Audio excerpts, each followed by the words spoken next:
आप अगर कपटी हैं, छली हैं, बेईमान हैं, प्रपंच हैं, जैसे भी हैं, झूठ बोलते हैं, निंदा करते हैं, चुगली करते हैं, गलत काम करते हैं, तो भी मेरा निवेदन है शंकर के मंदिर जरूर जाओ, शंकर की कथा में जरूर बैठो। क्यों? एक मंदिर के दरवाजे पर लिखा हुआ था, अगर आपका मन गंदा है तो मंदिर जरूर आना, मंदिर जरूर आना। किसी ने पूछा, गुरुदेव ये मंदिर के दरवाजे पर लिखा है कि मन गंदा है तो मंदिर जरूर जाओ, उसका कारण क्या है? हमने कहा कारण केवल इतना सा है, बच्चा नाली में गिरता है, बच्चा धूल में गिरता है, बच्चा रज में गिरता है, बच्चा कीचड़ में गिरता है तो पड़ोसी साफ नहीं करता। उस बच्चे को अगर गंदगी हो गई है, बच्चे गंदगी में आ गया तो उसको कोई पड़ोसी साफ नहीं करेगा, उसको कोई पड़ोसन साफ नहीं करेगी, उसको देवरानी जेठानी साफ नहीं करेगी।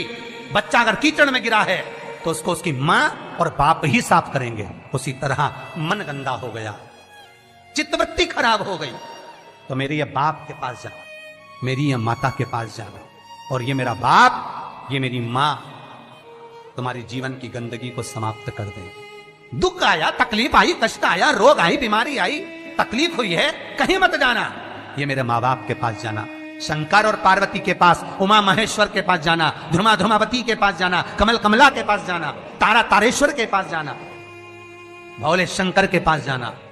जब मेरा शंभु मिलेगा तो ये सारी गंदगियां मिटा देगा। रोग समाप्त। अकाल मृत्यु वो मरे जो काम करे चंडाल का, काल उसका क्या बिगाड़े जो भक्त हो महाकाल का। वो देगा, छप्पर फाड़ कर देगा।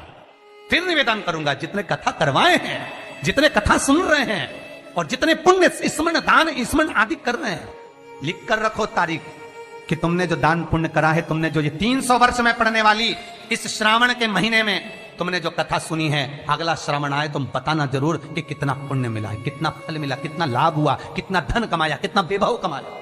तुमने तो केवल कुबेरेश्वर महादेव के लिए दिया, तुमने तो केवल वृद्धाश्रम के लिए दिया, तुमने तो केवल गौशाला के लिए दिया, पर उसका पुण्य तुमने कितना कमाया, उसका लाभ कितना मिला।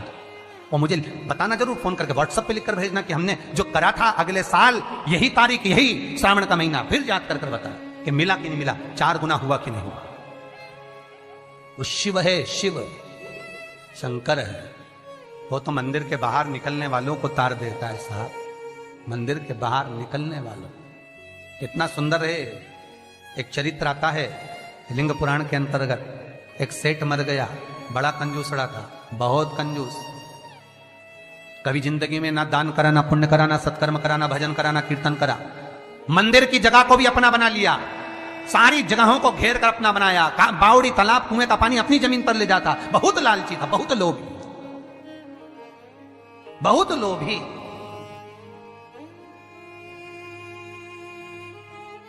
बस उसने अपनी पत्नी से एक बात कही थी कि मैं मरूं तो इतना सा करना, एक इतना सा काम करना कि किसी शंकर के मंदिर के बाहर कचरा पड़ा हो, धूल पड़ी हो, मट्टी पड़ी हो, उसको लाकर मेरे शरीर पर डाल दे, बस, और कुछ मत। पत्नी हमेशा पति से कहती थी तुम कभी दान पुण्य नहीं करे, इस गांव में तुमने कोई अच्छा काम नहीं करा, तुम्हारे शरीर को उठाने वाला तक नहीं मिलेगा, बच्चे हैं नहीं, तुम्हारा अंतिम संस्कार कौन करेगा। पति कहता है बस तुझसे जो कहा वो करना, और कोई दान नहीं, कोई पुण्य नहीं, कोई सत्कर्म नहीं, कुछ भी मत करना। पैसा जोड़ जोड़ के मर गया। इतना सा कह गया, मरूं तो मंदिर के बाहर, शंकर के मंदिर के बाहर की मिट्टी, रज, कचरा शरीर पे डाल दे। कोई गांव के लोग नहीं आए महाराज, पत्नी गई, केवल मिट्टी लाकर शरीर पर डाल दी। लिंग पुराण कहती है भगवान शंकर के गण स्वयं नीचे आए, गांव के लोगों का रूप रख लिया, उसका अर्ची तैयार करी, शिवधाम अर्थात शमशान लेकर गए। तो पत्नी पूछती है तुम कौन हो? गांव के लोग तो आए नहीं, तुम हो कौन? शिव के गण कहते हैं भगवान ये तुम्हारा सेठ है ना, गांव में दान नहीं करता था, बाहर दान करता था, हम बाहर से आए। अच्छा, मेरे पति को शमशान तक ले चलो। ले गए। कहते हैं शंकर के दरवाजे की मात्र रज, मात्र कचरा, मात्र भूमि की मिट्टी शरीर पर पड़ी थी। शंकर शमशान के दरवाजे पर खड़े होकर उसका वेलकम कर रहे थे, स्वागत। कि पूरी जिंदगी भले तूने नरक बाड़े में निकाली, पूरी जिंदगी भले लूटने में निकाल दी, पर अंतिम समय सुधार लिया। अंतिम समय को सुधारने का भी एक क्रम हमारे शास्त्र कितनी सुंदर बात कहता है महाराज, कितनी सुंदर बात। 3 धनभागी हैं, 3 धनभागी हैं। पहले नंबर पर भीष्म पितामह, जो भगवान कृष्ण के दर्शन करे, जिन्होंने भगवान कृष्ण का बचपन से लेकर जवानी तक का दर्शन करा। दूसरे नंबर पर धनभागी हैं दशरथ जी महाराज, जिन्होंने राम जी के दर्शन करे, राम दशरथ जी के घर में जन्मे। कितने किस्मत वाले होंगे। और तीसरे नंबर के किस्मत वाले धनभागी हैं गिद्धराज जटायु, जिन्होंने प्राणों को त्यागा तो राम जी की गोद में त्यागा। शास्त्र कहता है इन 3 धनभागियों में, इन 3 किस्मत वालों में भी प्रबल किस्मत वाला है गिद्धराज जटायु। क्यों? क्योंकि भीष्म पितामह के प्राण छूटे जब कृष्ण सामने नहीं थे। दशरथ जी के घर में बलराम जन्मे, पर दशरथ जी के प्राण छूटे तब राम सामने नहीं थे। और गिद्धराज जटायु, जिसने जीवन भर मांस खाया, पर जब प्राणों को त्यागा तब राम को सामने पाया, डर गया। बचपन गया जाने दो, जवानी गई जाने दो, अधेड़ी गई जाने दो, पर बुढ़ापा मत बिगड़ने देना। बुढ़ापे में शंकर के चरण पकड़ ले, शिव के चरणारविंद पकड़, मैं कहीं नहीं जाऊंगा। बीमारी भी दी है तो तूने दी है, सही करेगा तो तुम्ही ने दर्द दिया है, तुम ही दवा दो। मृत्युंजय है तू, जगत का भोलानाथ है तू, सबसे ऊंचा तू ही बैठता है। जहां दुनिया समाप्त हो जाती है वहां से तेरी शुरुआत होती है। लोगों का जहां एंड होता है शमशान, वहां से वो शुरू होता है।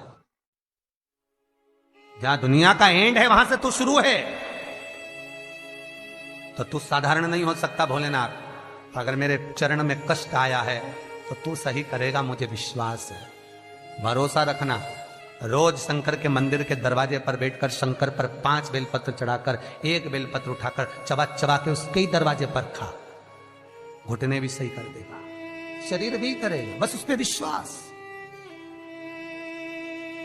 उस पर भरोसा, बस शंकर है और मुझे पूर्णता विश्वास है कि वो मुझे हारने नहीं देगा। तो नहीं हारने देगा, नहीं।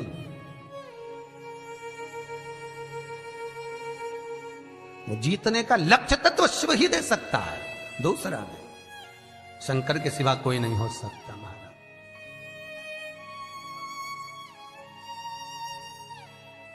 बस उस पर विश्वास